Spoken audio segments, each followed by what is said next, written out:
Bismillah, akhirnya ketemu lagi setelah seminggu kemarin gua libur syuting karena sakit. Sebenarnya sekarang juga masih flu ya, tapi it's okay, nggak masalah. Dan belakangan ini ya, nggak lama setelah pengumuman Windows 11 itu timbul rasa kepo di dalam diri gua yang menyebabkan rasa penasaran untuk menjajal device-device bikinannya Microsoft. Kemarin Fahmi udah ngulas Surface Duo, sekarang kita sikat Surface Pro 7 Plus. Seandainya kalian belum aware sama produk-produknya Microsoft, sebenarnya mereka punya banyak line up Surface.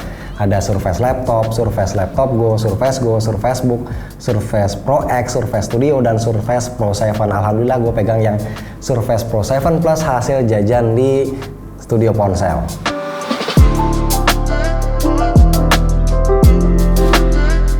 Harganya variatif, ada yang 20 sampai yang tertinggi di 27 juta. Gua sendiri cukup bingung kenapa harganya bisa sampai semahal ini. Kemungkinan besar karena form factornya super compact, tetapi bisa dijejali spesifikasi yang terbilang ganas. Nah, form factor Surface Pro 7 Plus sejatinya adalah tablet. Ini dibungkus dengan packaging yang super sederhana, yang ramah lingkungan, sama sekali tidak terlihat seperti box barang seharga 20 juta lebih. Lalu yang disertakan di dalam boxnya pun hanya charger saja.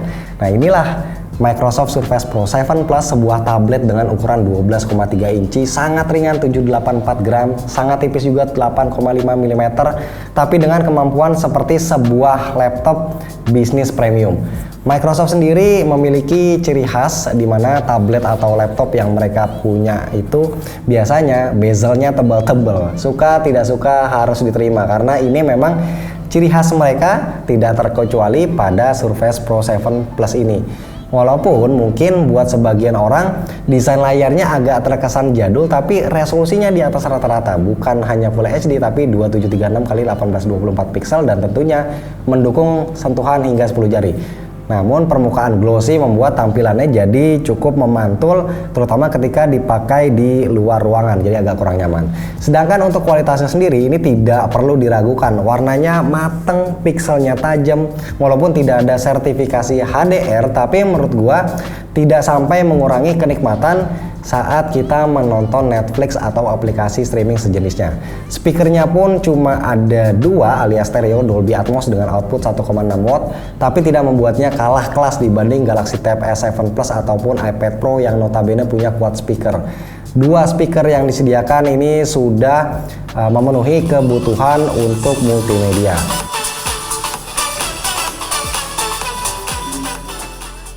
Dan karena Surface Pro 7 Plus adalah tablet, maka disediakan tombol power dan volume rocker ditempatkan di sisi atas sebelah kiri.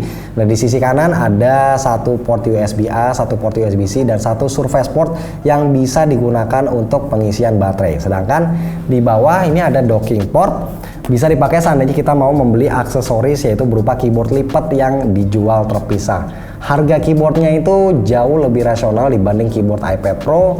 Harga pasarannya sekitar 1 jutaan yang merek Microsoft atau 500 ribuan untuk merek third party. Tapi kalaupun belum mau pakai keyboard lipat, tidak terlalu masalah karena Surface Pro 7 Plus dijamin bisa running Windows 11. Kami pun sudah mencoba langsung dan kita sama-sama tahu experience menjalankan Windows 11 pada device dengan layar sentuh seperti tablet ini memang jauh lebih nyaman dibanding Windows 10. Nah, sistem operasi Windows ini pula yang akhirnya sukses membuat tablet ini terasa jauh lebih superior dari iPad Pro. Dengan Windows artinya kita bisa menginstall aplikasi apapun ke dalamnya sama seperti halnya laptop atau desktop PC. Bahkan kami pun menggunakannya untuk video editing. Performanya ini cukup bisa diandalkan.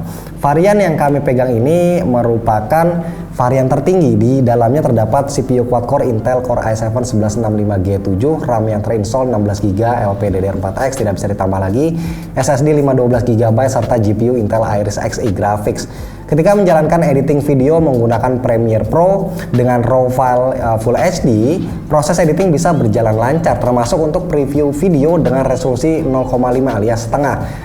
Namun karena hanya mengandalkan Intel Iris Xe Graphics tanpa dedicated GPU seperti Radeon atau Nvidia, Proses rendering terasa cukup lama, memakan 2 hingga 3 kali durasi video yang sedang kita edit. Contohnya untuk merender video Full HD berdurasi 6 menit itu membutuhkan waktu sekitar 17-20 menit. Tapi catatan ini bukan berarti jelek, mengingat dilakukan dengan menggunakan sebuah tablet yang sangat-sangat compact dan portable seperti ini. Ketika suhu meningkat, kipas pendingin yang ada di dalamnya ini akan otomatis berputar dengan suara yang tidak terlalu bising. Dan di masa pandemi WFH seperti sekarang ini, kebutuhan video conference akan terpenuhi dengan sangat layak karena Surface Pro 7 Plus memiliki 2 kamera yang juga bisa untuk Windows Hello. Di depan beresolusi 5 megapiksel, di belakang 8 megapiksel dengan kemampuan merekam Full HD, serta ada tambahan 2 buah mikrofon. Nah, sebagai informasi tambahan, Surface Pro 7 Plus tersedia dalam versi Wi-Fi only ataupun LTE. Tinggal sesuaikan kebutuhan. Konektivitas lain yang dimiliki ada Bluetooth versi 5 dan Wi-Fi 6. So, dengan spesifikasi monster sekelas Ultrabook ditambah OS yang powerful, rasanya tidak berlebihan jika kami mengatakan kalau Surface Pro 7 Plus ini adalah tablet yang paling powerful untuk saat ini.